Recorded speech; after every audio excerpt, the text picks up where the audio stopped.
दिसंबर की कड़कड़ाती सर्दियों वाली एक सुबह थी। चारों तरफ इतना घना कोहरा छाया हुआ था कि जैसे पूरी दुनिया को किसी ने सफेद चादर से ढक दिया हो।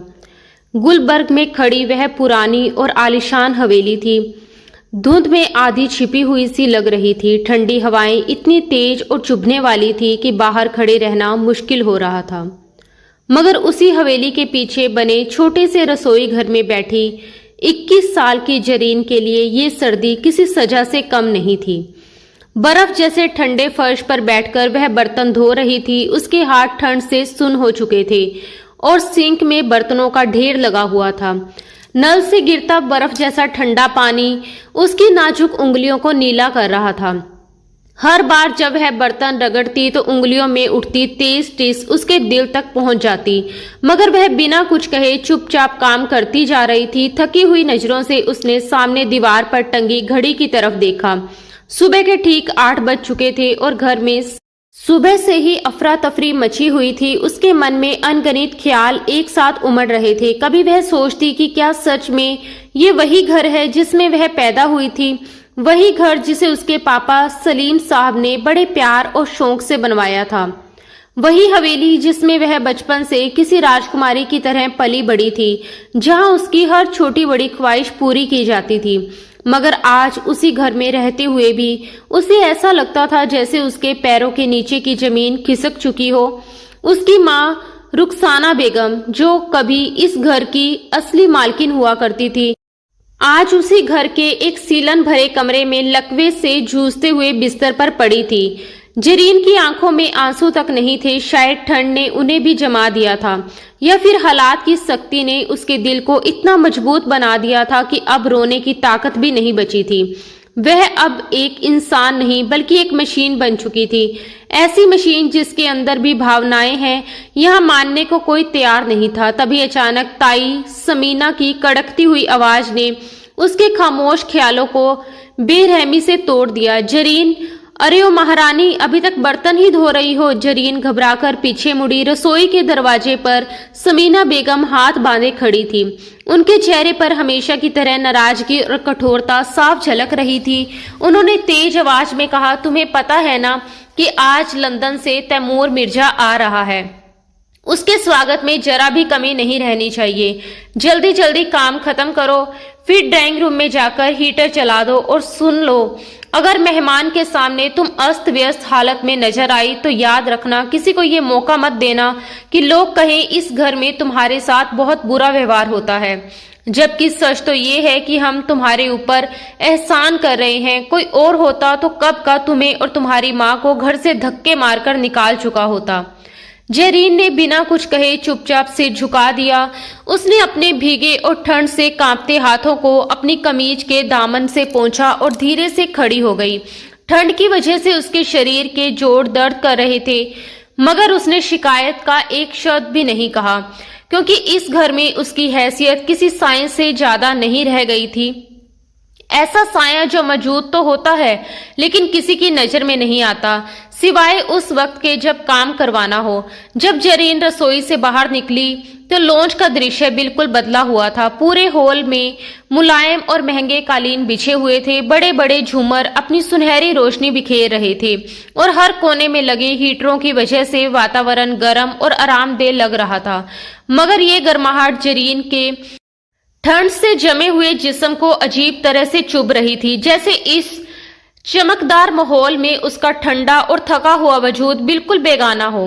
तभी सामने से उसकी चाची शबीना अपनी बेटी सना के साथ सीढ़ियों से नीचे उतरती दिखाई दी। सना ने नए फैशन का बेहद महंगा लंबा कोट और चमकदार बूट पहन रखे थे, जिससे उसकी अमीरी साफ झलक रही थी। उधर ताई जी की बेटी साइमा सोफे पर बैठी थी और एक मेकअप आर्टिस्ट बड़े ध्यान से उसके बाल सजा रही थी। उन्हें देखकर जरीन को अपनी पुरानी ऊनी चादर और घिसी हुई चप्पलों पर जरा भी शर्म महसूस नहीं हुई, बल्कि उसके दिल में एक अजीब सा तरस उमड़ आया। उसे लगा जैसे ये सब सिर्फ इसीलिए इतनी तैयारी कर रही हैं ताकि आने वाले अमीर मेहमान को अपनी खूबसूरती और ठाठ बाट से प्रभावित कर सकें, जबकि जरीन की बस इतनी सी ख्वाहिश थी कि आज का दिन किसी अपमान के बिना गुजर जाए और उसे अपनी बीमार माँ के पास बैठने के लिए थोड़ा सा वक्त मिल जाए। तभी साइमा की नजर आईने में पड़ती जरीन की परछाई पर गई और उसने मुंह बनाते हुए कहा, जरा इसकी शक्ल तो देखो मम्मा, इसे कहो मेहमानों के सामने मत आए। तैमूर क्या सोचेंगे कि हमारे घर में ऐसी फकीरन लड़कियां घूमती हैं। उसकी बात सुनकर शबीना बेगम हल्के से हंस पड़ी और हामी भरते हुए बोली, हाँ जरीन, तुम ऐसा करना कि मेहमान के आने के बाद रसोई में ही रहना। बस जब मैं आवाज दूं तो ट्रे लेकर आ जाना और तुरंत वापस चली जाना। ये सुनकर जरीन के भीतर जैसे लावा उबलने लगा। शब्द उसके गले तक आकर रुक गए। वह जोर से कहना चाहती थी कि ये घर उसका है, ये हवेली, ये झूमर, ये फर्नीचर सब उसके पिता की कमाई से बना है और ये लोग तो बस यहाँ कब्जा जमाए बैठे हैं। मगर उसी पल उसे अपनी बीमार माँ का ख्याल आ गया। अगर उसने जरा सी भी जुबान खोली तो शायद माँ की दवाइयां भी बंद कर दी जाएं। उसने गहरी सांस ली, सब्र का कड़वा घुट पिया और सिर झुकाकर ड्राइंग रूम की तरफ बढ़ गई ताकि हीटर चालू कर सके। अभी वह दरवाजे तक ही पहुंची कि बाहर पोर्च में एक भारी गाड़ी के रुकने की आवाज गूंज उठी। घर के अंदर अचानक हलचल मच गई। आ गए, हाय अल्लाह, मैं तो अभी तैयार भी नहीं हुई। साइमा घबराकर सोफे से उछल पड़ी। समीना और शबीना बेगम तेजी से दरवाजे की तरफ बढ़ी। जरीन का मन हुआ कि वह तुरंत वापस रसोई की तरफ भाग जाए, मगर ताई का दिया हुआ हुक्म उसके कदम रोक चुका था। दरवाजे के पास रखा भारी सजावटी पीतल का गुलदान रास्ते में आ रहा था, इसलिए वह जल्दी से उसे हटाने के लिए आगे बढ़ी, मगर ठंड से उसके हाथ सुन्न हो चुके थे और पकड़ भी कमजोर पड़ चुकी थी। उसी पल जैसे ही मुख्य दरवाजा खुला, बाहर की धुंध के साथ एक लंबा और प्रभावशाली साया भीतर दाखिल हुआ। वह था तैमूर मिर्जा। उसने काला कोट पहन रखा था, गले में मुलायम ऊनी मफलर था, हाथों में गरम दस्ताने और चेहरे पर एक अजीब सी सख्त संजीदगी थी। लगता था जैसे वह लंदन की बर्फीली हवाओं का आदी हो चुका हो। उसकी शख्सियत में इतना रोब और ठहराव था जैसे आसपास की हवा भी कुछ पल के लिए थम गई हो। उसके कदम बेहद मजबूत, संतुलित और आत्मविश्वास से भरे हुए थे। उधर जरीन जैसे ही गुलदान उठाने लगी, उसकी अचानक मौजूदगी से घबरा गई। उसकी सुन्न उंगलियां उस भारी गुलदान का बोझ संभाल नहीं पाई और वह उसके हाथों से फिसलने लगा। इससे पहले कि वह जमीन पर गिरकर तेज आवाज करता, जरीन उसे बचाने के लिए तुरंत आगे झपटी, मगर संतुलन खो बैठी और सीधे तैमूर के सामने जाकर गिर पड़ी। गुलदान तो गिरने से बच गया, मगर उसमें भरा पानी झलक कर तैमूर के चमकते काले बूट्स और पैंट के निचले हिस्से पर जा गिरा। उस पल जैसे समय ठहर गया। कड़ाके की सर्दी में जरीन फर्श पर गिरी हुई थी। उसके घुटने में चोट लग चुकी थी और ठंडा पानी उसके कपड़ों में समा गया था, मगर उसे दर्द से ज्यादा डर महसूस हो रहा था। सामने खड़ा आदमी जरा भी नहीं हिला। तैमूर ने धीरे से नीचे देखा, जहां एक लड़की कांपती हुई फर्श पर पड़ी थी। उसके जूते भीग चुके थे। उसके चेहरे पर कोई भाव नहीं था, ना गुस्सा ना हमदर्दी, बस एक गहरी खामोशी थी। उसने बेहद इम्तिनान से अपना चश्मा उतारा और जरीन की तरफ देखा। पीछे से साइमा और ताई जी घबराई हुई आवाज आई, वेलकम होम तैमूर। मगर तैमूर ने हल्का सा हाथ उठाकर उन्हें चुप रहने का इशारा कर दिया। उसकी नजरें अब भी सिर्फ फर्श पर गिरी जरीन पर टिकी हुई थी। उसकी आवाज ठंडी, सख्त और हुक्म देने वाली थी। उठो। उसकी आवाज भारी और बर्फ जैसी ठंडी थी, ऐसा हुक्म जिसे ठुकराना नामुमकिन था। जरीन लड़खड़ाते हुए खड़ी हुई। गिरने की वजह से उसकी पुरानी ऊनी चादर कंधों से खिसक गई थी, जिसे उसने घबराकर जल्दी जल्दी ठीक किया। उसके हाथ अब भी ठंड से सुन्न थे और दिल इतनी तेज धड़क रहा था कि उसे लग रहा था जैसे सबको उसकी धड़कनों की आवाज सुनाई दे रही हो। वह अपनी नजरें उठाने की हिम्मत नहीं कर पा रही थी। सामने खड़ा शख्स ऐसा था जिसकी मौजूदगी ही किसी दबाव की तरह महसूस हो रही थी। तैमूर ने बेहद सलीके से अपनी जेब से एक साफ रुमाल निकाला और पूरे इम्तिनान से अपने जूतों पर गिरा पानी पोंछने लगा। उसके हर हाव भाव में एक अजीब सा ठहराव और नफासत थी, जैसे उसे जरा भी जल्दी ना हो। फिर उसने सीधा होकर जरीन की तरफ देखा और उसके चेहरे को गौर से परखने लगा, मानो किसी अनजानी किताब के पन्ने पढ़ रहा हो। कुछ पल की खामोशी के बाद उसने सपाट आवाज में कहा, क्या इस घर में चलने के असूल नहीं सिखाए जाते या फिर नजर का कोई मसला है? उसके लहजे में कोई ऊंची आवाज नहीं थी, मगर शब्दों की धार इतनी तीखी थी कि वह सीधे दिल पर लगती थी। वह ताना नहीं मार रहा था, बल्कि ऐसे पूछ रहा था जैसे सामने वाले की पूरी शख्सियत को परख रहा हो। जरीन को उस पल ऐसा महसूस हुआ जैसे जमीन फट जाए और वह उसमें समा जाए। शर्म, डर और बेबसी सब मिलकर उसके भीतर तूफान मचा रहे थे, मगर उसने खुद को संभाला और धीरे धीरे सर उठाकर पहली बार उस अजनबी आदमी को गौर से देखा जो उसके सामने खड़ा था। तैमूर की आंखें गहरी झील जैसी थी, उनमें कोई भाव पढ़ पाना मुश्किल था। वह सिर्फ देख रहा था, जैसे सामने खड़ी लड़की के भीतर छुपी हर परत को समझ लेना चाहता हो। उसी पल जरीन के अंदर दबा हुआ आत्मसम्मान जैसे अचानक जाग उठा। बरसों से सहते सहते जो चिंगारी बुझने के करीब थी, वह इस कटु लहजे से फिर से भड़क उठी। उसने धीरे से कहा, माफ कीजिएगा, मेरे हाथ ठंड से सुन है। आपके जूते खराब करने का मेरा कोई इरादा नहीं था, मैं तो सिर्फ रास्ता साफ कर रही थी। और जहां तक नजर की बात है, कभी कभी धुंध इतनी गहरी होती है कि इंसान को अपनी मजबूरी के सिवा कुछ दिखाई ही नहीं देता। उसके मुंह से निकले ये शब्द वहां खड़े हर इंसान के लिए अप्रत्याशित थे। समीना बेगम तो जैसे सन रह गई, उनके चेहरे पर हैरानी साफ झलक रही थी। एक साधारण सी समझी जाने वाली लड़की, और वह भी तैमूर मिर्जा के सामने इस तरह जवाब दे रही थी। कुछ पल के लिए माहौल में सन्नाटा छा गया। तैमूर की आंखों में एक क्षण के लिए हल्की सी चमक उभरी। ये चमक हैरानी की थी या किसी अनकही सराहना की, ये समझ पाना मुश्किल था। उसने एक कदम आगे बढ़ाया और अब वह जरीन के बिल्कुल करीब खड़ा था। उसकी मौजूदगी से जैसे हवा और भारी हो गई थी।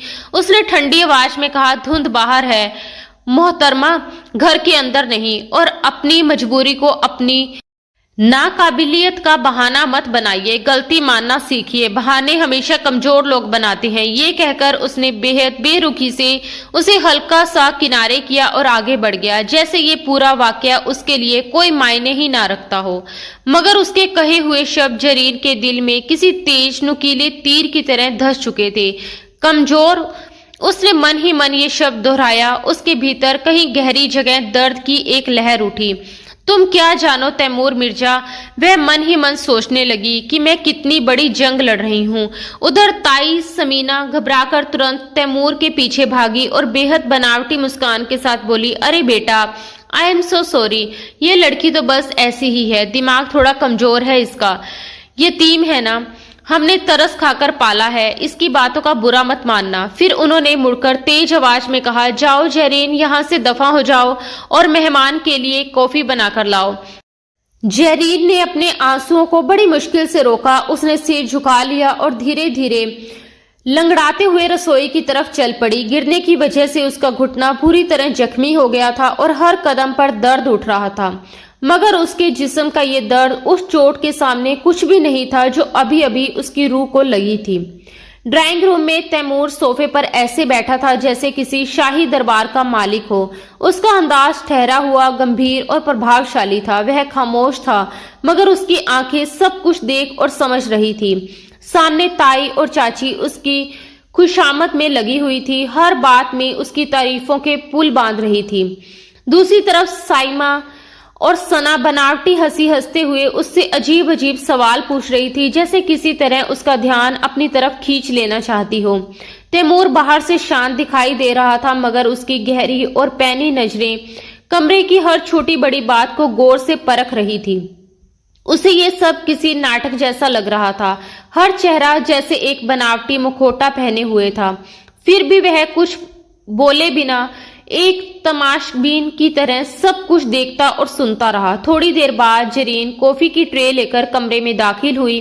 जैसे ही वह अंदर आई, उसे तुरंत महसूस हुआ कि तैमूर की नजरें उस पर टिक गई हैं। इस बार वह पहले से ज्यादा सतर्क थी। उसने सावधानी से ट्रे मेज पर रखी और कॉफी का कप तैमूर के सामने रख दिया। तैमूर ने कप उठाया और उसकी नजर अनायास ही जरीन के हाथों पर जा ठहरी। उसके हाथ ठंड और मेहनत की वजह से लाल पड़ चुके थे, उंगलियां सूज गई थी, उन पर बर्फ जैसे पानी में काम करने के साफ निशान दिखाई दे रहे थे। उसने कप होठों से लगाया, मगर उसकी नजरें अब भी जरीन के चेहरे से फिसलकर उसके हाथों पर ठहरी हुई थी। फिर उसने कप वापस मेज पर रखते हुए सपाट और सख्त लहजे में कहा, कॉफी में चीनी कम है और अगली बार कॉफी के साथ कुछ घर का बना भी लाइएगा। मुझे बेकरी का बासी सामान पसंद नहीं। उसकी बात सुनते ही समीना बेगम जल्दी से बोली, अरे बेटा, लंच में साइमा ने तुम्हारे लिए बहुत कुछ बनाया है, बस थोड़ा सा इंतजार कर लो। जरीन बिना कुछ कहे ट्रे उठाकर वापस मुड़ने लगी कि तभी तैमूर की आवाज ने उसे रोक दिया। रुकिए। जरीन के कदम वहीं थम गए। कमरे में कुछ पल के लिए सन्नाटा छा गया। तैमूर ने धीमे मगर बेहद ठंडे लहजे में कहा, अगली बार कॉफी लाते वक्त ध्यान रखिएगा कि ट्रे कांपे नहीं। मुझे कमजोरी बिल्कुल पसंद नहीं। जरीन ने पलटकर उसकी तरफ देखा। तैमूर का चेहरा हमेशा की तरह शांत और बेभाव था, मगर उसके शब्द किसी अनकहे तंज की तरह जरीन के दिल को चुभ गए। उसने चुपचाप सिर झुका लिया और बिना कुछ कहे वहां से चली गई। दोपहर के वक्त जब खाने का समय हुआ तो बड़ा सा मेज तरह तरह के लजीज पकवानों से सजा हुआ था।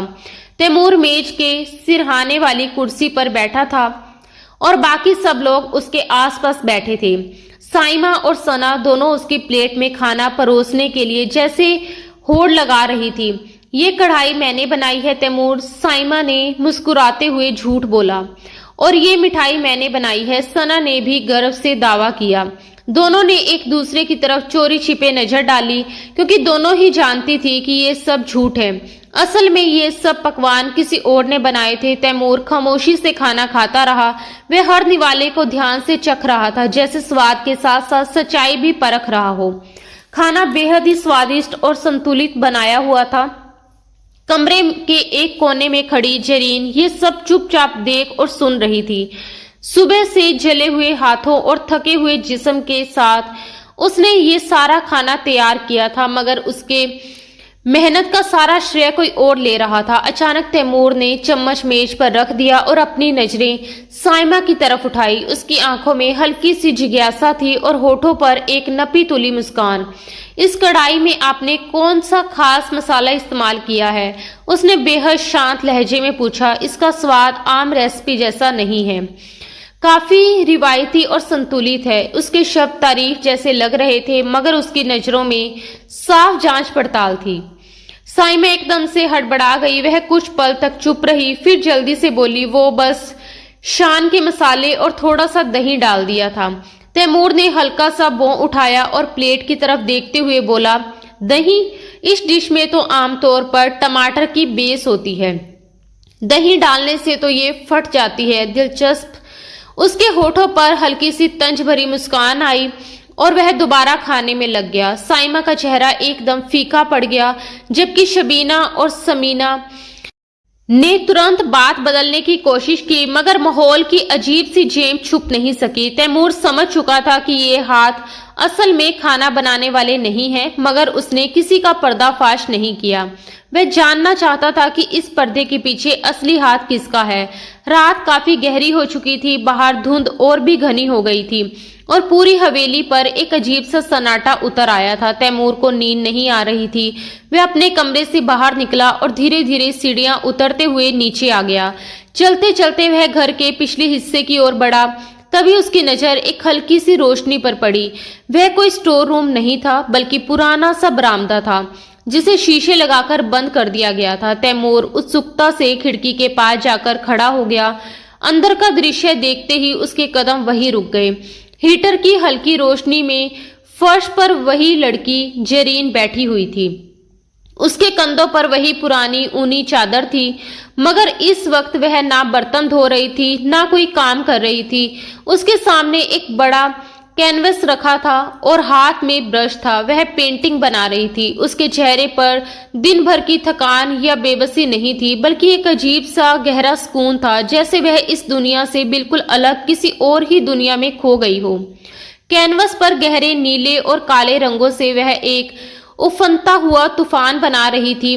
उस तूफान के बीच एक अकेली नाव थी, जो डूब नहीं रही थी, बल्कि हर लहर से लड़ती हुई आगे बढ़ रही थी। शीशे के उस पार खड़ा तैमूर सांस रोके उसे देखता रहा। ये लड़की सचमुच एक पहेली है। दिन में वही डरी सहमी सी नौकरानी जो कांपते हाथों से कॉफी परोसती है, और रात में वही लड़की एक कलाकार बन जाती है जो अपने ब्रश से तूफान रच देती है। तैमूर की नजरें उसके चेहरे पर टिक गई। उसकी आंखों में गहरी वीरानी थी, मगर उसके हुनर में एक ऐसी आग थी जो बता रही थी कि उसके भीतर कितना कुछ दबा हुआ है। तैमूर ने महसूस किया कि इस लड़की के अंदर बहुत कुछ ऐसा है जिसे इस हवेली की दीवारों के पीछे दबाकर रखा गया है। वह कुछ देर तक वहीं खड़ा रहा, बिल्कुल खामोश, तमाशबीन की तरह, और फिर धीरे से वापस मुड़ गया।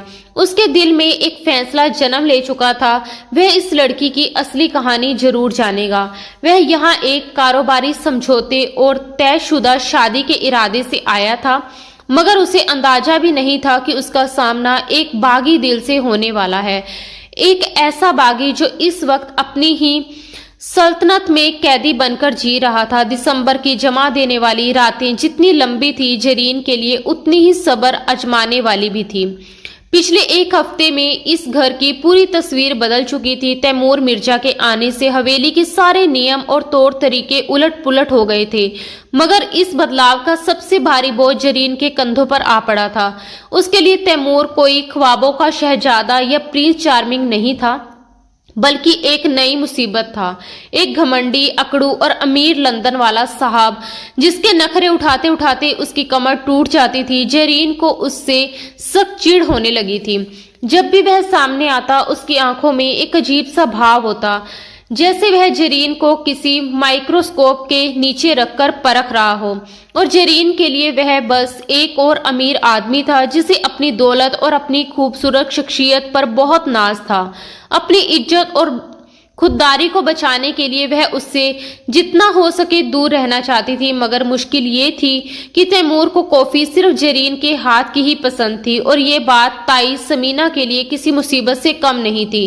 मजबूरी ये थी कि मेहमान को नाराज भी नहीं किया जा सकता था। तैमूर का रोज का एक तयशुदा रूटीन बन गया था कि सुबह जल्दी घर से निकल जाना, शहर के बड़े आर्किटेक्ट्स और बिजनेस पार्टनर्स के साथ मीटिंग्स करना, अलग अलग साइट्स का मुआयना करना, और फिर शाम ढलते ढलते वापस हवेली लौट आना।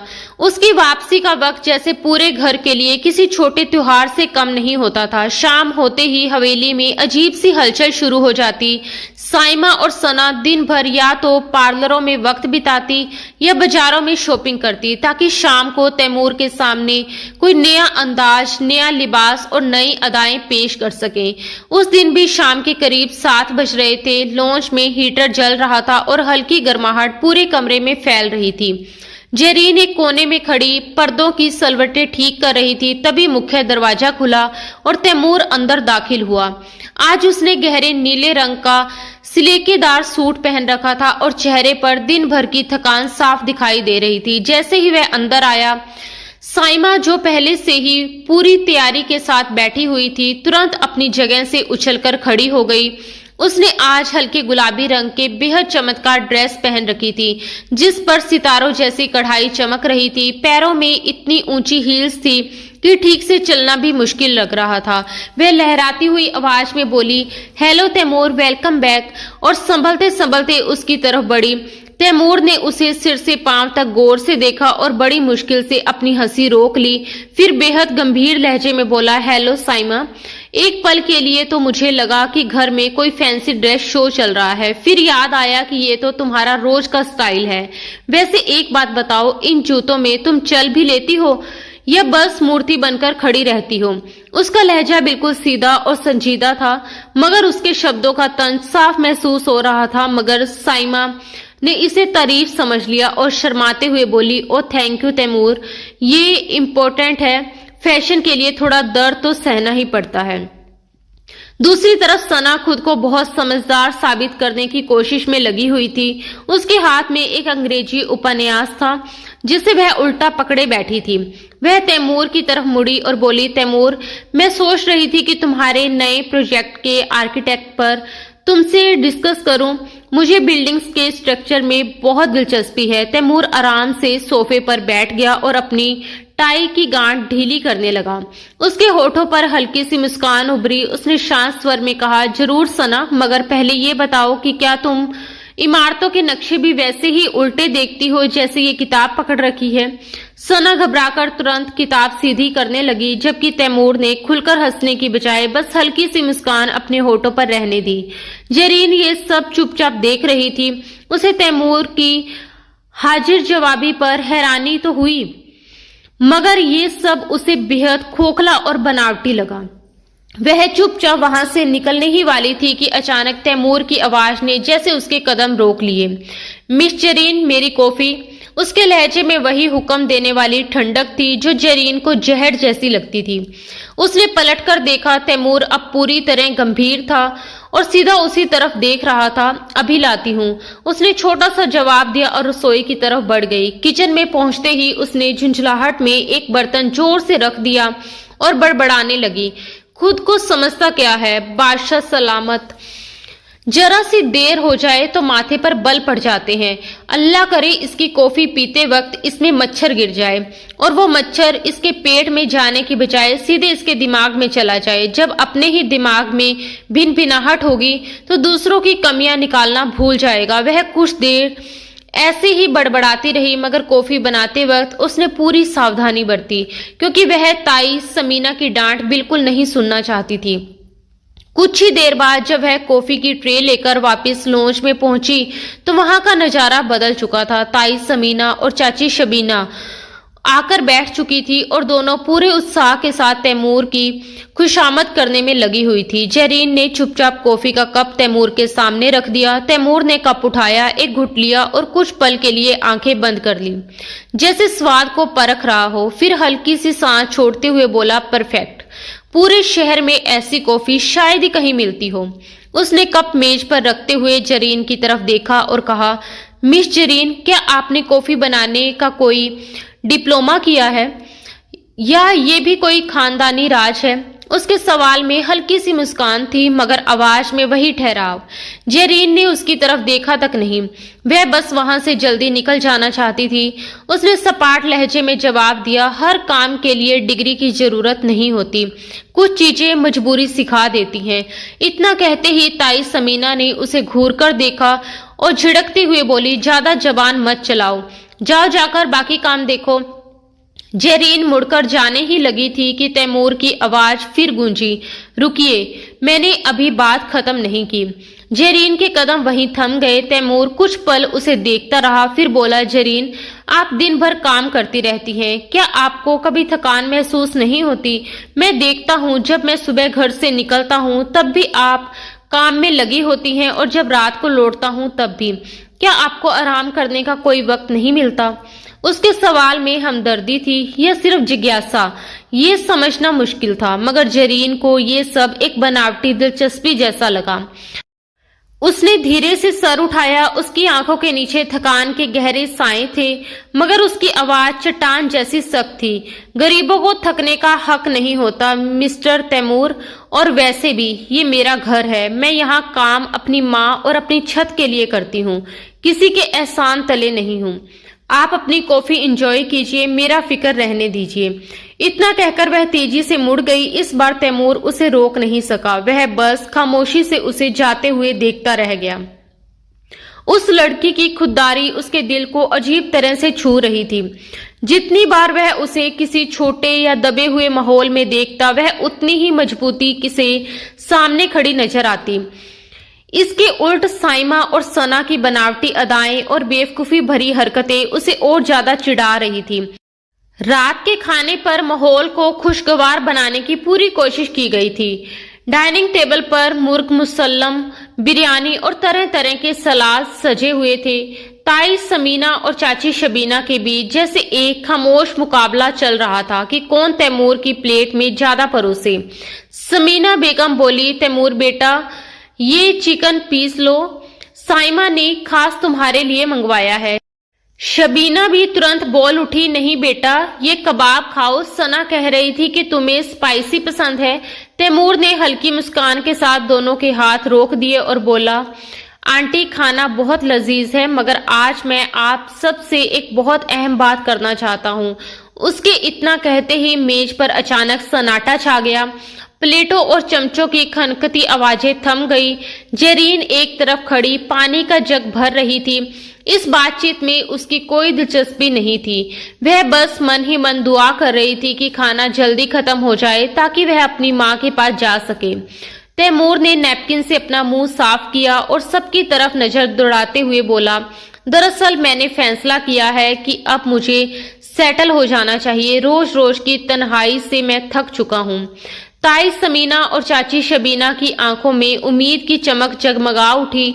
साइमा ने शर्माते हुए अपना दुपट्टा ठीक किया जो अभी तक कहीं नजर ही नहीं आ रहा था, और सना ने बनावटी गंभीरता से गला साफ किया।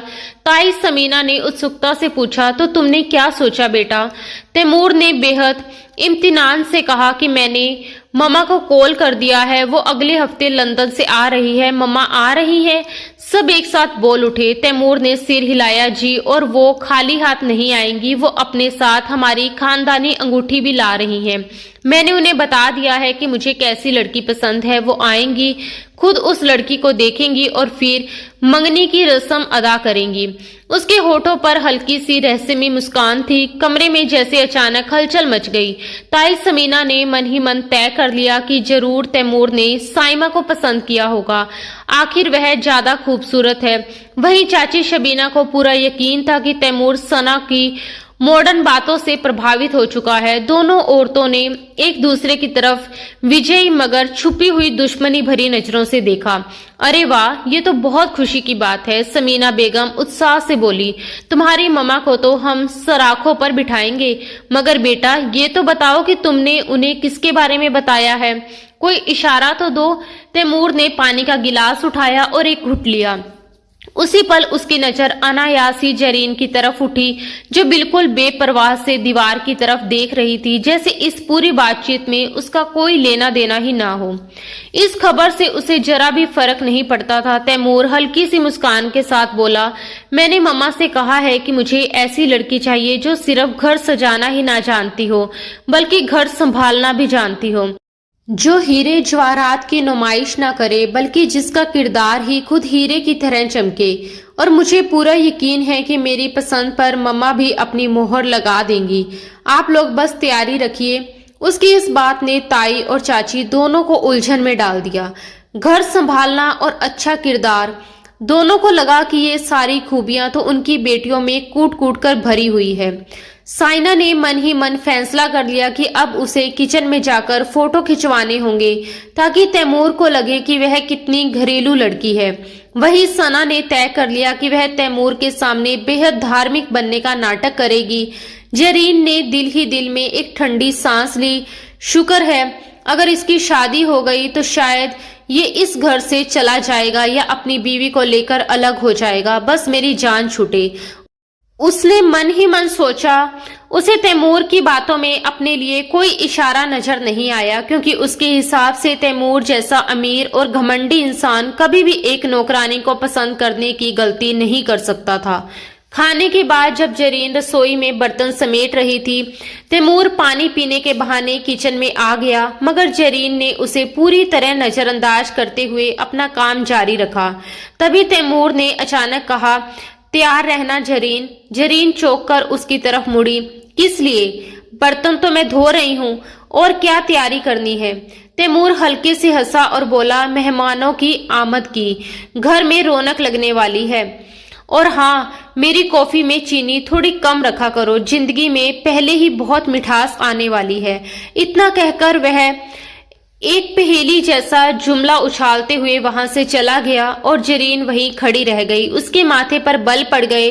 पागल आदमी, उसने बड़बड़ाते हुए सिर झटक दिया। पता नहीं किस बेचारी की किस्मत फूटने वाली है जो इस मगरूर इंसान के साथ बंधेगी। उसे क्या पता था कि तैमूर की जिंदगी की असली मिठास उसी के हाथों की बनी कॉफी से जुड़ी हुई है। उधर लॉन्च में ताई और चाची ने अपनी अपनी बेटियों को ट्रेनिंग शुरू कर दी थी। साइमा, कल से तुम सुबह जल्दी उठोगी और तैमूर के सामने नमाज पढ़ोगी, ताई ने हुक्म दिया। और सना, तुम कल से जींस नहीं पहनोगी, सलवार कमीज निकालो, चाची ने सख्त हिदायत दी।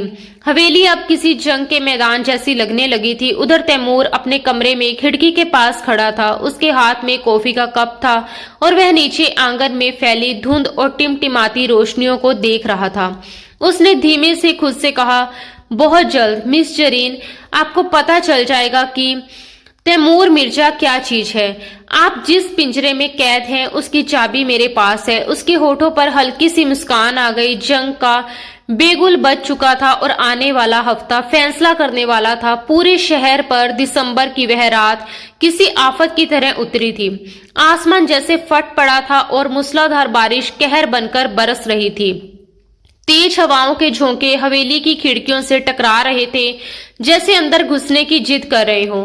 मगर हवेली के पिछवाड़े बने जर्जर कमरे में इससे भी बड़ा तूफान उठा हुआ था। जरीन की मां रुखसाना बेगम, जो कई सालों से फालिज की मार झेलते हुए खामोशी में पड़ी थी, अचानक बुरी तरह तड़पने लगी थी। उनकी सांसें उखड़ रही थी, चेहरा नीला पड़ चुका था और वे हवा के लिए मछली की तरह झटपटा रही थी। जरीन की हालत पागलों जैसी हो गई थी। उसने माँ का सर अपनी गोद में थाम रखा था। उसके आंसू लगातार गिर रहे थे। अम्मी, हिम्मत रखो अम्मी, मैं भी डॉक्टर को लेकर आती हूँ, आपको कुछ नहीं होगा। उसकी कांपती आवाज कमरे में गूंज रही थी। उसने माँ को तकिए का सहारा दिया, जल्दी से दुपट्टा सर पर लिया और भागती हुई बाहर निकल पड़ी। आंगन में पानी भर चुका था और बारिश की बूंदें किसी तेज सुई की तरह चुभ रही थी।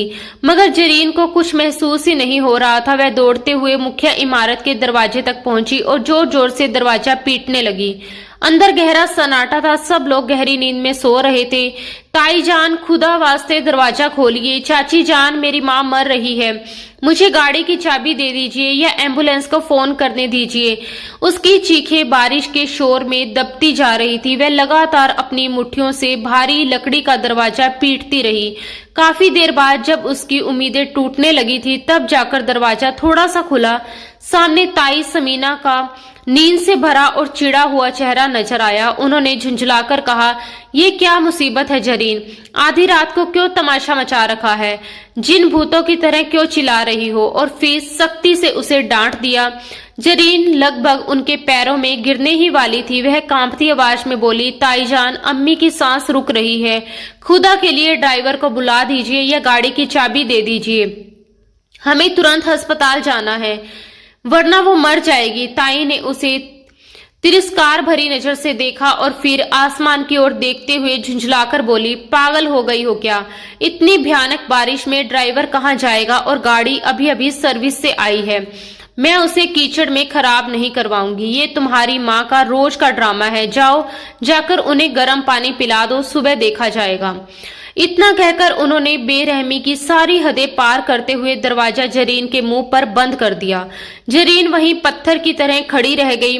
उसे यकीन ही नहीं हो रहा था कि कोई इंसान इतना जालिम भी हो सकता है। कुछ पल बाद उसने फिर दरवाजा पीटना शुरू कर दिया और पुकारने लगी, चाची, साइमा, कोई तो है, खुदा का खौफ करो। मगर अंदर से अब कोई जवाब नहीं आया, बल्कि बत्ती भी बुझा दी गई। मायूस और टूटे हुए दिल के साथ जरीन बारिश में भीगती हुई वापस पोर्च की ओर दौड़ी। उसने सोचा शायद गेट खोलकर सड़क पर पहुंच जाए और कोई रिक्शा ही मिल जाए। हालांकि इस भयानक तूफान में ये लगभग नामुमकिन था। वह तेजी से गेट की ओर भाग रही थी कि अचानक कीचड़ में उसका पैर फिसल गया और वह मुंह के बल जमीन पर गिर पड़ी। उसके घुटने और कोहनियां छिल गई, कपड़े कीचड़ से लथपथ हो गए और वह वहीं जमीन पर बैठकर फूट फूट कर रोने लगी। उसने आसमान की ओर देखकर फरियाद की, या अल्लाह, कोई मदद भेज दे, मेरी माँ को बचा ले। उसकी पुकार जैसे बारिश और तूफान के शोर को चीरती हुई ऊपर तक पहुंच गई। तभी अचानक अंधेरे को चीरती हुई तेज हेडलाइट की रोशनी उसके चेहरे पर पड़ी। गेट खुला और तैमूर की काली गाड़ी तेजी से अंदर दाखिल हुई। तैमूर आज एक लेट नाइट मीटिंग से लौट रहा था। पोर्च के फर्श पर बारिश में भीगी हुई एक लड़की को देखकर उसने तुरंत ब्रेक लगा दिए। वह गाड़ी से उतरा नहीं, बल्कि लगभग छलांग लगाकर बाहर आया। कुछ ही पलों में बारिश ने उसका महंगा सूट पूरी तरह भिगो दिया। जरीन, उसने हैरानी और सदमे से उसे देखते हुए कहा, तुम यहाँ क्या कर रही हो? जरीन ने भीगी आंखों से उसकी ओर देखा। उस पल उसे तैमूर में कोई घमंडी अमीर आदमी नहीं बल्कि उम्मीद की एक किरण नजर आई। वह लड़खड़ाते हुए उठी, उसकी कमीज पकड़ ली। तैमूर, मेरी माँ, वो मर जाएगी, प्लीज अस्पताल ले चलिए। ताई ने दरवाजा नहीं खोला, उसकी आवाज हिचकियों में टूट रही थी। तैमूर का चेहरा एक ही पल में गुस्से से तमतमा उठा। उसने एक नजर बंद दरवाजे की तरफ डाली, फिर जरीन का हाथ थामकर उसे सहारा दिया और दृढ़ आवाज में कहा, चलो मेरे साथ। उसने ना कोई सवाल किया, ना कोई सफाई मांगी। वह जरीन के साथ दौड़ता हुआ पिछवाड़े वाले कमरे तक गया। रुखसाना बेगम की हालत बेहद नाजुक थी। तैमूर ने एक पल भी गवाए बिना उन्हें अपनी मजबूत बाहों में उठा लिया। उसने रुखसाना बेगम को गाड़ी की पिछली सीट पर लिटाया और जरीन को आगे बैठने का इशारा किया। अगले ही पल गाड़ी तूफान की तरह अस्पताल की ओर दौड़ पड़ी। रास्ते भर जरीन बार बार पीछे मुड़कर अपनी मां को देखती रही, जबकि तैमूर पूरी तेजी से गाड़ी चला रहा था। उसका चेहरा बेहद गंभीर था, मगर उसकी आंखों में जरीन के लिए ऐसी चिंता झलक रही थी जिसे शायद वह खुद भी समझ नहीं पा रहा था। अस्पताल पहुंचते ही तैमूर ने इमरजेंसी वार्ड में मानो हड़कंप मचा दिया। डॉक्टर तुरंत हरकत में आ गए और इलाज शुरू कर दिया गया। जरीन बाहर बेंच पर भीगी हुई और कांपती बैठी थी। सर्दी उसकी हड्डियों तक उतर चुकी थी। थोड़ी देर बाद तैमूर कहीं गया और वापस लौटा तो उसके हाथ में गर्म कॉफी का कप और एक शॉल थी। उसने चुपचाप शॉल जरीन के कंधों पर डाल दी। जरीन ने चौंक कर उसकी ओर देखा। तैमूर ने धीरे से कहा, पी लो, तुम्हें हिम्मत की जरूरत है। उसकी आवाज बेहद नरम थी। वही तैमूर जो हमेशा तंज करता था, मगर आज उसकी आवाज में अजीब सी नरमी और मरहम थी। थोड़ी देर बाद डॉक्टर बाहर आए और गंभीर स्वर में बोले कि मरीज अब खतरे से बाहर है, लेकिन उनकी हालत बेहद कमजोर है। उन्होंने बताया कि साफ लग रहा है कि उन्हें कई महीनों से ठीक तरह का खाना और दवाइयां नहीं मिली, इसलिए ये सिर्फ बीमारी नहीं बल्कि साफ साफ लापरवाही का नतीजा है। डॉक्टर ने यह भी कहा कि अगर उन्हें अस्पताल लाने में आधा घंटा भी और देरी हो जाती तो शायद उन्हें बचाया नहीं जा सकता था। डॉक्टर के ये शब्द जरीन के दिल पर भारी पत्थर की तरह आ गिरे। वह भीतर से शर्म और दर्द से भर गई, मगर तैमूर की मिठियां गुस्से से कस गई। उसने दृढ़ आवाज में डॉक्टर से कहा, डॉक्टर, अब किसी तरह की लापरवाही नहीं होगी। आप उनका सबसे अच्छा इलाज शुरू कीजिए। पैसों की बिल्कुल चिंता मत कीजिए, बस वो पूरी तरह ठीक हो जानी चाहिए। उसके बाद तैमूर वार्ड के अंदर गया। रुखसाना बेगम आधी बेहोशी की हालत में थी। तैमूर उनके सिरहाने खड़ा हुआ और बेहद नरम आवाज में बोला, आंटी, आप फिक्र मत कीजिए, आपके बुरे दिन खत्म हो गए हैं। अब आपका बेटा आ गया है। दरवाजे पर खड़ी जरीन ये सब सुन रही थी। उसे समझ नहीं आया कि तैमूर खुद को उनका बेटा क्यों कह रहा है और वह अचानक इतना दयालु क्यों हो गया है। मगर उस पल उसके दिल में तैमूर के लिए गहरी कृतज्ञता भर गई। उसने सोचा कि शायद ये आदमी बाहर से जितना सख्त और घमंडी दिखता है, अंदर से उतना ही इंसानियत से भरा हुआ है। अगली सुबह सूरज निकलते ही हवेली में एक नया हंगामा खड़ा हो गया। रात की घटना की खबर ताई और चाची तक पहुंच चुकी थी, लेकिन शर्मिंदा होने की बजाय वे इस बात पर नाराज थी कि तैमूर जरीन और उसकी मां को अस्पताल ले गया था। हालांकि उन्हें अपनी सफाई देने का ज्यादा मौका नहीं मिला, क्योंकि आज घर में एक बहुत बड़ा दिन था। तैमूर की मां बेगम मुमताज मिर्जा लंदन से आ रही थी। पूरे घर को दुल्हन की तरह सजाया गया था। ताई और चाची ने अपनी बेटियों को ऐसे तैयार किया था जैसे वे किसी हुस्न के मुकाबले में जा रही हों। साइमा ने लाल रंग का खूबसूरत शरारा पहना हुआ था, जबकि सना ने हल्के नीले रंग का फैंसी गाउन पहन रखा था। दोनों के चेहरे पर बनावटी मुस्कानें सजी हुई थी। तैमूर, जो पूरी रात जागने के बाद अस्पताल से होकर आया था, नहा धोकर लॉन्च में मौजूद था। आज वह पारंपरिक सफेद सलवार कमीज और काले वेस्ट कोट में था। उसकी शख्सियत मानो सब पर भारी पड़ रही थी। उधर जरीन भी अस्पताल से वापस आ चुकी थी क्योंकि उसकी मां की हालत अब पहले से काफी बेहतर हो गई थी।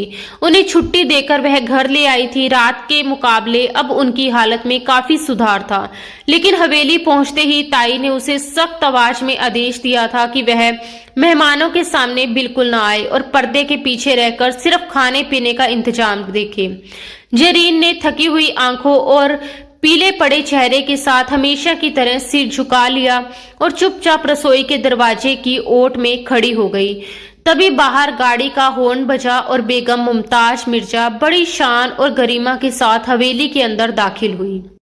वह एक नफासत और समझदारी से भरी हुई महिला थी जिनकी शख्सियत में तैमूर जैसी ही तेज बुद्धिमानी झलक रही थी। ताई और चाची ने बड़े गर्मजोशी से उनका स्वागत किया। उन्हें फूलों के हार पहनाए गए और पूरे अदब के साथ अंदर लाया गया। साइमा और सना बारी बारी आगे बढ़ी और झुककर सलाम किया। मुमताज बेगम ने मुस्कुराकर कहा, माशाअल्लाह, कितनी प्यारी बच्चियां हैं। ताई तुरंत मौके का फायदा उठाते हुए बोली, भाभी, ये साइमा तो बिल्कुल घर गृहस्थी में माहिर है।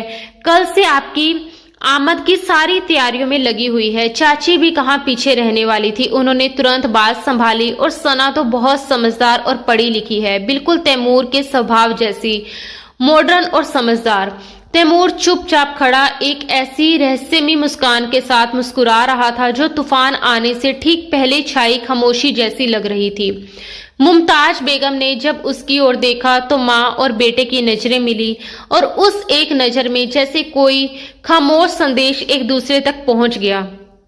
चाय का कप रखते हुए मुमताज बेगम ने धीमे स्वर में कहा, वैसे तो सब कुछ अच्छा है समीना भाभी, मगर तैमूर ने मुझे बताया था कि इस घर में एक और बेटी है, जरीन। जैसे ही ये नाम लिया गया, ताई और चाची दोनों के चेहरे का रंग उड़ गया। साइमा ने नाखुशी से मुंह पिचका लिया। ताई ने जल्दी से बात संभालते हुए कहा, अरे वो तो बस रसोई में ही रहती है, नौकरों के साथ घुल मिल गई है। उसका रंग रूप भी ऐसा नहीं है कि आपके सामने आए। तभी तैमूर ने ऊंची आवाज में पुकारा, जरीन, जरा यहाँ आओ। उसकी आवाज में ऐसा आदेश था कि कोई उसे रोक नहीं सका। जरीन, जो पर्दे के पीछे खड़ी सब कुछ सुन रही थी, कांपते कदमों के साथ बाहर आई। उसने एक साधारण सा सूती जोड़ा पहन रखा था। दुपट्टा सलीके से सर पर ओढ़ा हुआ था और चेहरे पर मेकअप का नामो निशान नहीं था, मगर रात भर की जागी हुई आंखों में जो थकान, मासूमियत और गहराई थी, वह किसी भी बनावटी सजावट से कई ज्यादा असरदार थी। वह सिर झुकाए चुपचाप खड़ी हो गई। मुमताज बेगम ने उसे सर से पांव तक गौर से देखा, फिर धीरे धीरे अपनी जगह से उठ खड़ी हुई। पूरे कमरे में सन्नाटा छा गया और सबकी नजरें उन्हीं पर टिक गई।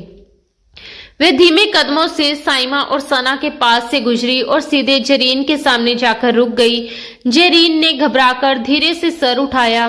मुमताज बेगम ने बड़े स्नेह से उसके सर पर हाथ रखा और नरम आवाज में बोली, हीरे को चाहे जितनी भी मिट्टी में दबा दो, उसकी चमक छिप नहीं सकती। फिर उन्होंने अपने पर्स से एक पुरानी मखमली डिबिया निकाली। ये देखकर ताई और चाची की सांसें जैसे थम गई। मुमताज बेगम ने डिबिया खोली तो उसमें एक बेहद कीमती पारिवारिक पन्ना और हीरे की अंगूठी चमक रही थी। उन्होंने जरीन का दायां हाथ अपने हाथ में लिया। जरीन के हाथ खुरदरे और ठंडे थे। उसकी उंगलियों पर हल्का सा जला हुआ निशान भी था। मुमताज बेगम ने उस हाथ को प्यार से चूमा और सबके सामने वो अंगूठी जरीन की तीसरी उंगली में पहना दी। जरीन का मुंह हैरानी से खुल गया, उसकी आंखें फैल गई। उसे लगा जैसे वह कोई सपना देख रही हो। कमरे में जैसे बम फट गया हो। ताई समीना का चेहरा एकदम काला पड़ गया। वह कुर्सी की पीठ पकड़कर खड़ी रह गई जैसे उनके पैरों से जान निकल गई हो। चाची शबीना के हाथ से प्लेट गिरते गिरते बची, जबकि साइमा और सना के चेहरों से हवाइयां उड़ने लगी। ताई चीखती हुई बोली, ये आप क्या कर रही हैं भाभी? इस 2 टके की लड़की को, हमारे घर की नौकरानी को तैमूर की पत्नी बनाएंगी? अब तक शांत खड़ा तैमूर आगे बढ़ा और उसने जरीन के कंधे पर मजबूती से हाथ रखकर उसे अपने पास कर लिया। उसकी आवाज गूंजती हुई ठोस थी, ये नौकरानी नहीं बल्कि इस घर की असली वारिस है ताईजान, और सिर्फ घर की ही नहीं, ये तैमूर मिर्जा के दिल की भी वारिस है। मुझे गुड्डियों को सजाने का शौक नहीं है, मुझे एक सच्चा हमसफर चाहिए। और वो मुझे उस बारिश वाली रात कीचड़ में लथपथ अपनी माँ के लिए तड़पती हुई मिली थी, ना कि मेकअप की परतों के पीछे। जरीन ने भीगी पलकों से तैमूर की ओर देखा। उसकी आंखों में अब वह तंज और घमंड नहीं था, बल्कि एक अजीब सा अपनापन और जिम्मेदारी झलक रही थी। जरीन अभी भी हैरान खड़ी थी। उसकी उंगली में चमकती अंगूठी उसे भारी लग रही थी, लेकिन तैमूर का साथ उसे कई ज्यादा मजबूत महसूस करवा रहा था। ये उसकी जिंदगी का सबसे बड़ा झटका था और उसके विरोधियों के लिए एक करारा सबक था। हवेली के ड्राइंग रूम में जैसे समय थम सा गया था। मुमताज बेगम के हाथों से पहनाई गई वह हीरे की अंगूठी जरीन की खुरदरी उंगलियों में सितारों की तरह चमक रही थी, मगर उसकी चमक ने ताई समीना और चाची शबीना की आंखों को चकाचौंध कर दिया था। उनके दिलों में जलन की आग भड़का दी। कमरे में पसरा हुआ सन्नाटा किसी आने वाले तूफान का संकेत दे रहा था, जिसे ताई समीना की भारी चीख ने तोड़ दिया। ये हरगिज नहीं हो सकता, ये धोखा है। जरूर इस लड़की ने तुम लोगों पर कोई जादू कर दिया है। एक नौकरानी आपके घर की बहू बनेगी, और मेरी साइमा का क्या? हमने बरसों से इस रिश्ते का इंतजार किया है। गुस्से और अपमान से ताई का चेहरा उदास हो चुका था और वह पूरी तरह आपे से बाहर हो चुकी थी। तैमूर, जो अब तक जरीन के कंधे से कंधा मिलाकर एक मजबूत दीवार की तरह खड़ा था, एक कदम आगे बढ़ा। उसके चेहरे पर फैली ठंडी मुस्कान गुस्से से कई ज्यादा डरावनी लग रही थी। उसने धीमी मगर गूंजती आवाज में कहा, बस बहुत हो गया ताईजान। रिश्तों का इंतजार नहीं किया जाता, रिश्तों का सम्मान किया जाता है, और वह आपने कभी नहीं किया। हॉल में एक अजीब सी खामोशी छा गई। तैमूर ने सबकी ओर देखते हुए आगे कहा, आप लोग जिस लड़की को नौकरानी कह रही हैं, वह आज से मिस्टर तैमूर मिर्जा की पत्नी है, और मेरी पत्नी की बेइज्जती मेरी अपनी बेइज्जती है। उसके इन शब्दों के साथ जैसे फैसला सुनाया जा चुका था, सना और साइमा के चेहरे एकदम सफेद पड़ गए। वे हारे हुए कदमों से अपने अपने कमरे की ओर चली गई। अब उन्हें वह बनावटी रूप भी उतारकर फेंकना था, जिसे उन्होंने जबरदस्ती अपने ऊपर ओढ़ रखा था। उसी दिन और उसी समय पास की मस्जिद से मौलवी साहब को बुला लिया गया।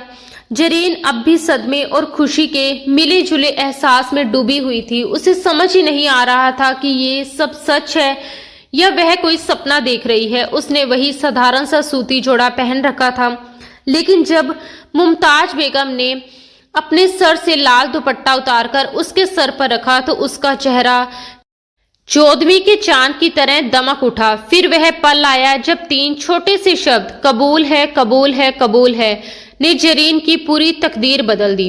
निकाह बेहद सादगी से हुआ। गवाह के तौर पर हवेली के पुराने नौकर मौजूद थे, जिनकी आंखें खुशी से नम हो गई थी। उन्होंने अपनी आंखों से उस मासूम लड़की पर बरसों तक होते जुल्म देखे थे, और आज जब उसकी जिंदगी में खुशियों ने दस्तक दी थी तो वे भी भावुक हो उठे। हर नौकर ने दिल से दुआ मांगी कि अब उसकी जिंदगी खुशियों से भर जाए। दूसरी तरफ ताई, चाची और उनकी बेटियां कमरे के कोने में खड़ी जैसे मातम मना रही थी। निकाह के तुरंत बाद तैमूर ने ऐलान किया कि वह जरीन और रुखसाना बेगम को लेकर अपने नए घर जा रहा है। ये सुनकर ताई समीना ने मन ही मन राहत की सांस ली। उन्हें लगा कि चलो मुसीबत टल गई, हवेली तो उनके ही पास रहेगी। उन्होंने सोचा कि तैमूर भले हाथ से निकल गया, मगर अब वे अपनी बेटियों के लिए किसी और अमीर घराने का रिश्ता ढूंढ लेंगी। लेकिन उन्हें ये नहीं पता था कि तैमूर अभी अपना आखिरी पत्ता खेलना बाकी रखे बैठा है। जरीन ने कांपते हाथों से अपनी मां को व्हीलचेयर पर बिठाया। रुखसाना बेगम की आंखों में अब होश की हल्की सी चमक लौट आई थी। पिछली रात से ही उनकी तबीयत में सुधार आने लगा था। उनके चेहरे पर भी धीरे धीरे रौनक लौट रही थी और बीमारी काफी हद तक काबू में आ चुकी थी। आज उन्हें भी ये एहसास हो गया था कि उनकी बेटी, जिसने बरसों तक इन लोगों के जुल्म और ताने सहन किए थे, आखिरकार आज आजाद हो रही है और उसकी जिंदगी में अब खुशियों का नया सवेरा आने वाला है। बेटी की इस खुशी को देखकर रुखसाना बेगम की आंखों से आंसू बह निकले। उन्होंने कांपते हाथों से बेटी के सर पर हाथ रखा और उसे ढेर सारी दुआएं दी। तैमूर खुद आगे बढ़ा और व्हीलचेयर संभाल ली।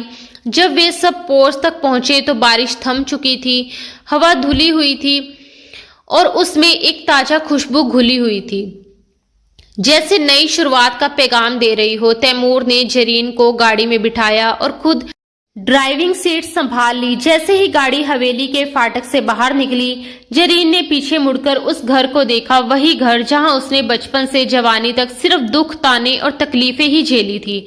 मगर आज वह वहां से सर उठाकर जा रही थी एक नई जिंदगी की ओर। करीब आधे घंटे की ड्राइव के बाद गाड़ी डिफेंस के एक बेहद शांत और खूबसूरत इलाके में बने एक आधुनिक शैली के बंगले के सामने आकर रुकी।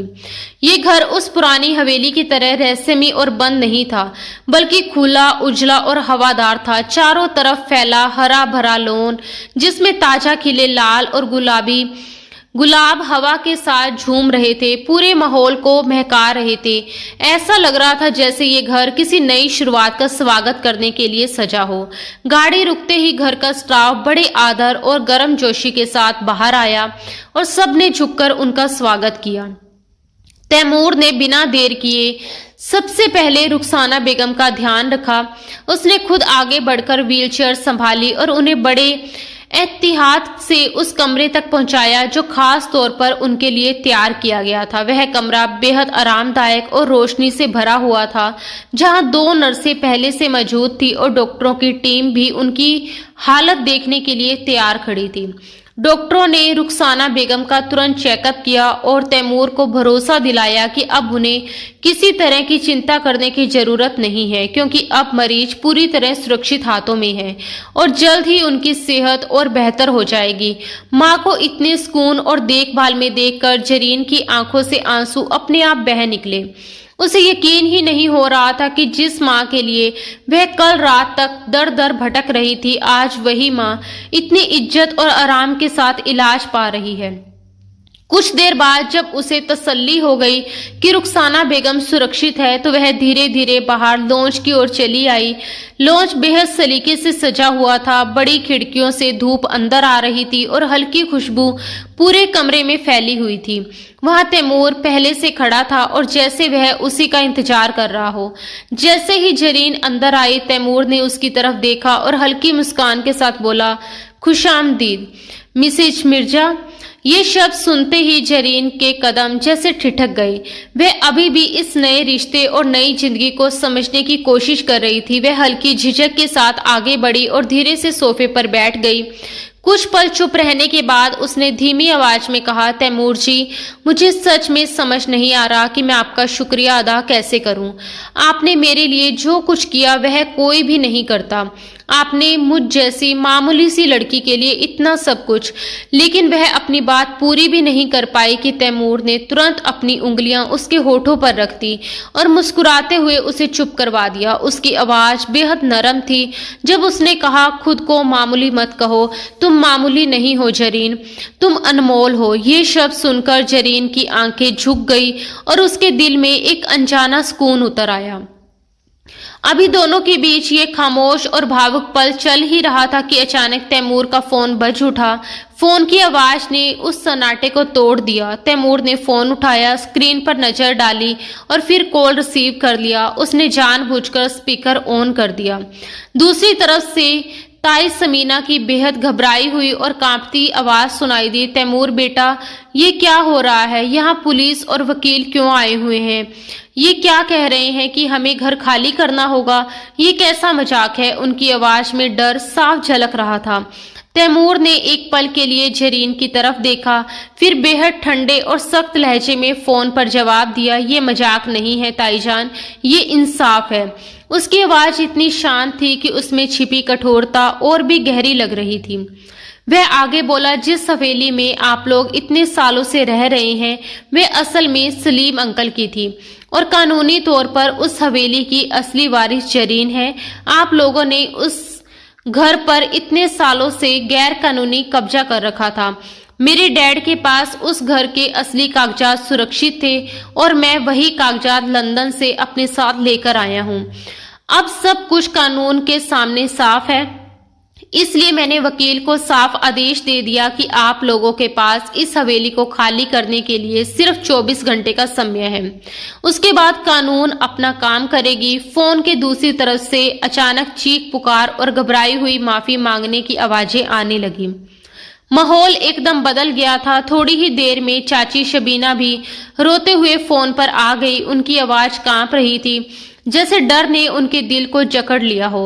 वह गिड़गिड़ाते हुए बोली, बेटा हम कहाँ जाएंगे?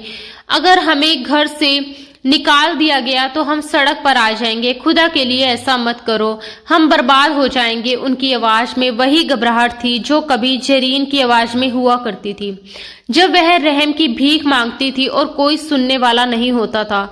ये सब सुनकर जरीन के चेहरे पर एक पल के लिए सख्ती उतर आई। उसकी आंखों के सामने अचानक अतीत के सारे दर्दनाक मंजर घूम गए।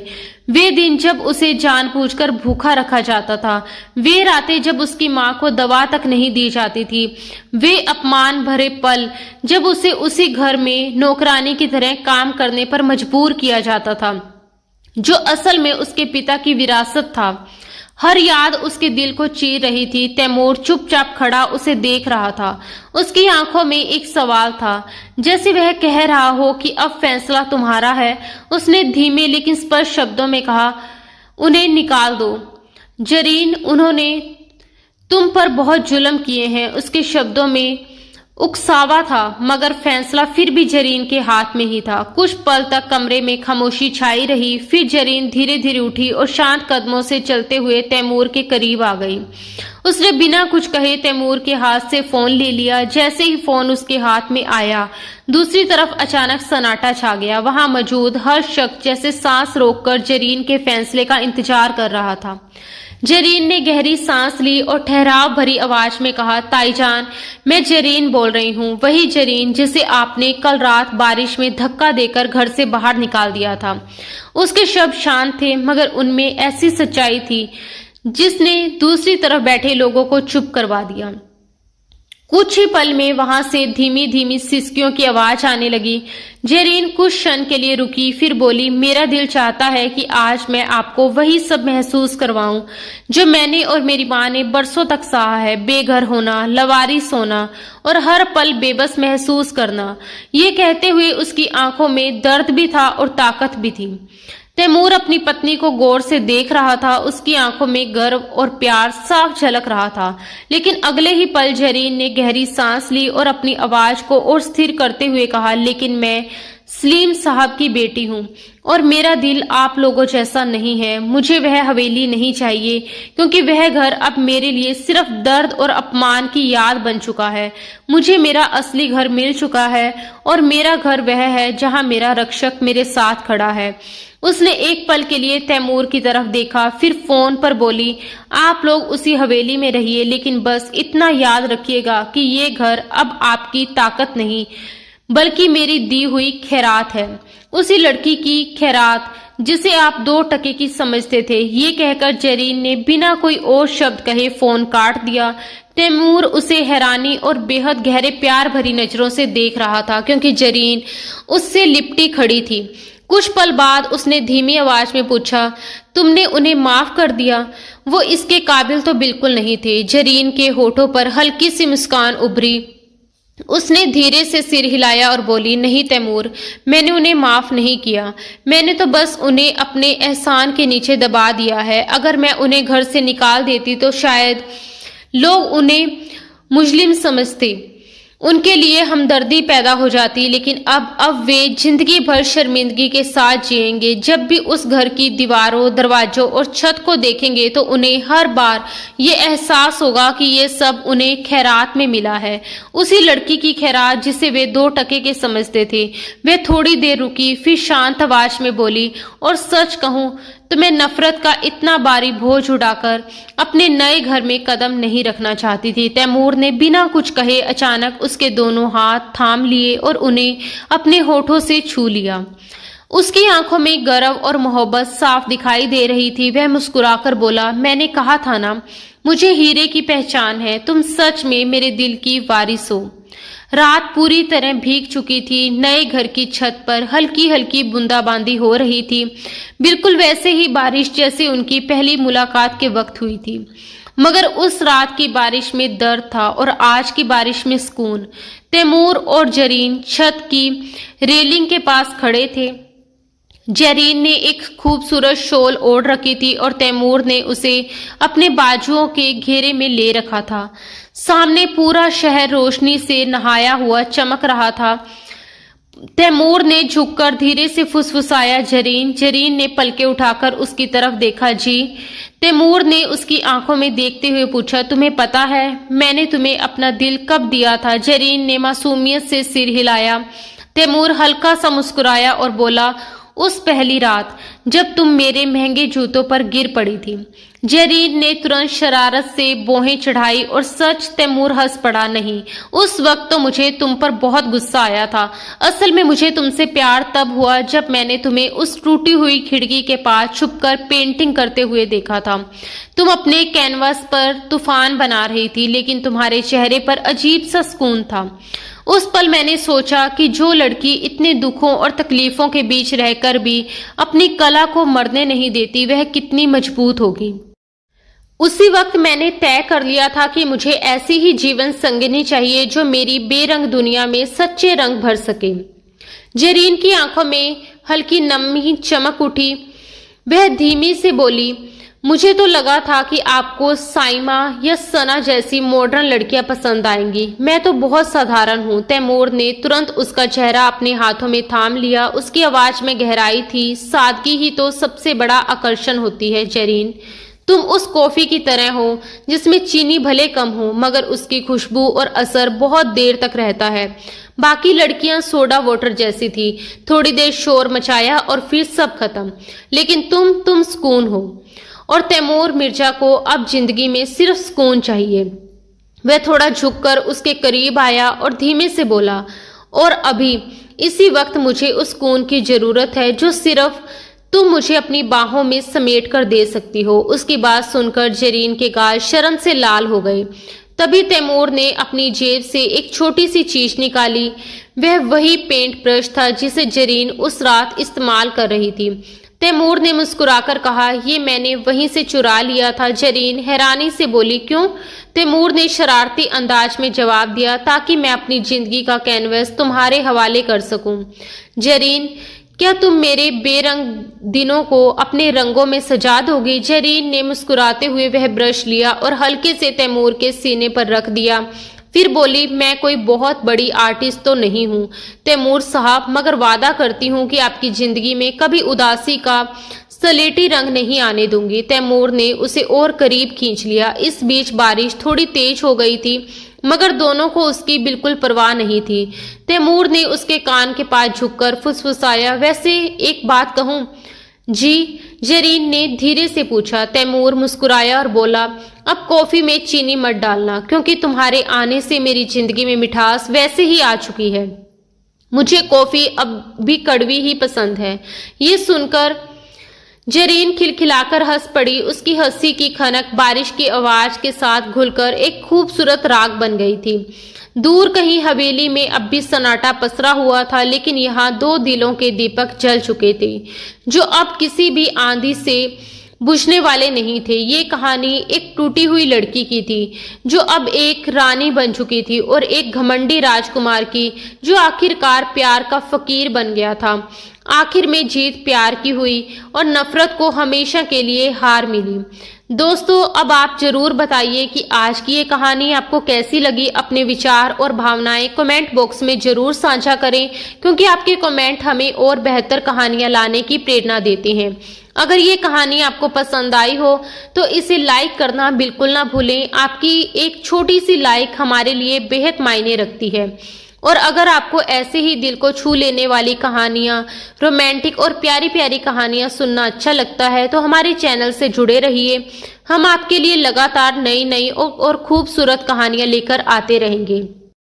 तो दोस्तों, अब इजाजत दीजिए। बहुत जल्दी मुलाकात होगी अगली किसी नई दिलचस्प और रोमांटिक कहानी के साथ। धन्यवाद दोस्तों। राधे राधे।